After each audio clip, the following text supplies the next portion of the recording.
It is November 9th, 1966. America is in the middle of the Vietnam War. It is 3 years before Neil Armstrong walks on the moon.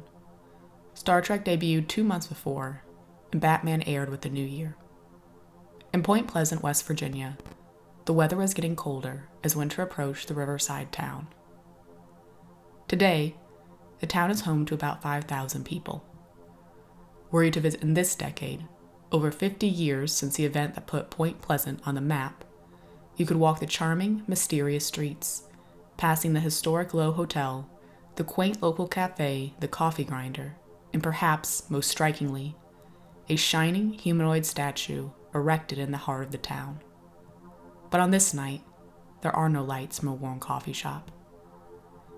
Instead, just a few miles away in the town of Clendon, a group of local cemetery workers are bent, laboring over their work. It isn't until something passes over their heads and they raise their eyes that they witness the first sighting of a large flying figure with bright red eyes. It would not be the last. Days later, on November 15th, 2 young couples, Linda and Roger Scarberry and Mary and Steve Millat, were taking a midnight drive through the local woods known as the TNT Area. Part landfill, part wildlife preserve, the land had once been used to manufacture ammunition during World War II. This work long abandoned, the land is now dotted with quiet tombstone storage bunkers. These rolling hills peek through the wintering trees as the group drives through. It was as they crested a hill near an abandoned power plant, they witnessed a creature similar to that seen at the cemetery in days prior. According to the Point Pleasant Register from November 16, 1966, Millat is quoted as saying, "It was like a man with wings. It wasn't like anything you'd see on TV or in a monster movie. It was described as gray, human-like, and stood around 7 feet tall and had angel-like wings. The only description we have of its face is 2 eyes that glowed red when hit with light, as the witnesses are recorded in the register as saying the head was not an outstanding characteristic." Terrified by the sighting, the group sped away towards the town, but the creature followed, gliding by the car going over 100 miles per hour. It was only once they reached the National Guard Armory that it gave up its chase and took off straight into the air. The couple took their story to local police, who questioned them on their sighting. Understandably, it was difficult to believe.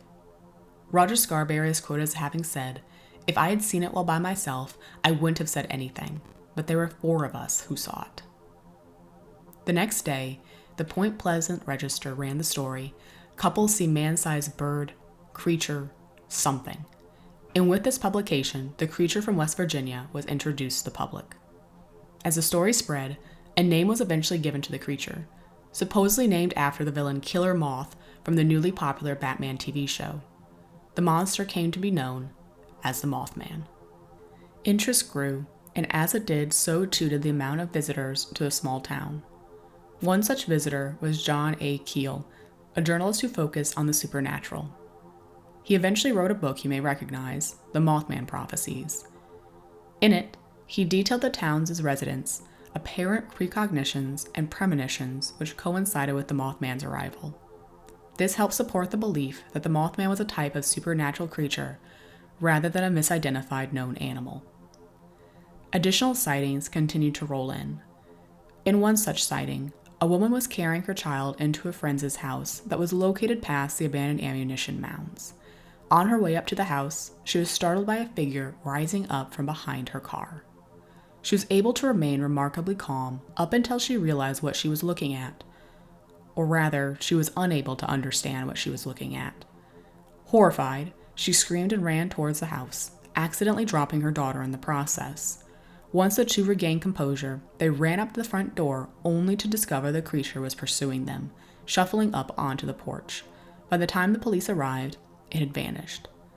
Sometime later, a man claimed that he saw the Mothman on a neighbor's roof, and other residents claimed their own encounters with the creature.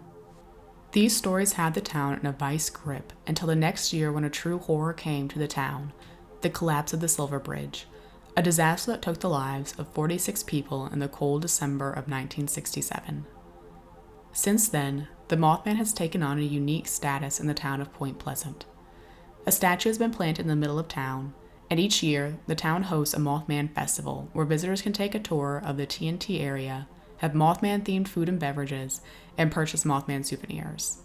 By all accounts, the town has certainly embraced its strange otherworldly visitor. But what exactly was the Mothman? Was it a mutated creature, transformed from the waste in the TNT area? An interdimensional monster that came to our world as a warning? An alien? Perhaps a sandhill crane, a bird that can stand around 4 feet tall and has red patches around its eyes. Or, as the creature is described by Scarberry, maybe what you might visualize as an angel. Thank you for listening to Tonight's story. Tune back in next time as we dive into the world of cryptids, extraterrestrials, and the great unknown. Good night.